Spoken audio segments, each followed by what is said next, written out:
What were your thoughts in week one of the Jets losing Aaron Rodgers, one?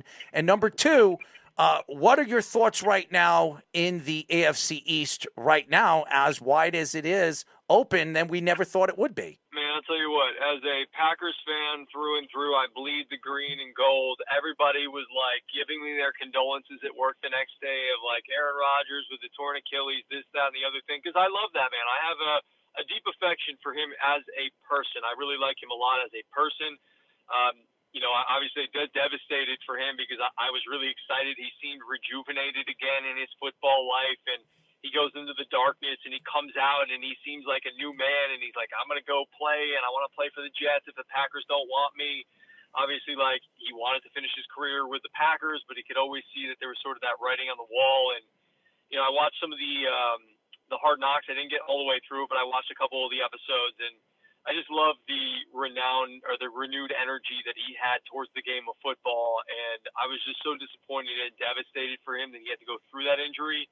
But it seems like he has a really good attitude about it. He seems like, hey, he threw out that, Dark Knight will rise again in Gotham type of thing. And so he's going to try to get his way back. And I'm super happy because, my initial thought, guys, was like, man, you're 39, 40 years old. Like, you just tore your Achilles. Like, I know, like, you kind of, don't exactly have that Mamba mentality, but, like, he is of that ilk, of that elite level player. And if there's anybody who could do it, it would be him. But I also could see him sort of like, he seemed like he was 1 foot in, 1 foot out sort of before he went into the darkness of maybe he just thinks, hey, like, I don't want to go through this rehab. I'm just going to kind of hang it up. So I'm glad that we will, hopefully, knock on wood, get a chance to see Aaron Rodgers and this Jets team and see what it looks like. But right now it's not good for the Jets because they were not anticipating Zach Wilson having to play this early. They thought, all right, he's got a year or two even under Aaron Rodgers to learn, to grow, to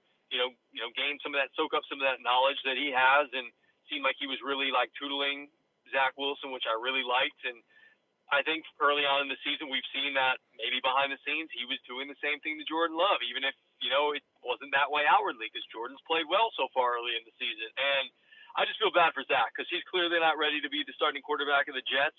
They were ready for a veteran Pro Bowl level quarterback for them to win. They put all of their eggs in his basket, and it just has not worked out that way. Obviously, with the injury in the first game, 4 snaps in, is there a more Jet thing than Aaron Rodgers? Thank you, Greg. Snapping his Achilles, 4 snaps into a season in which there's so high of expectations.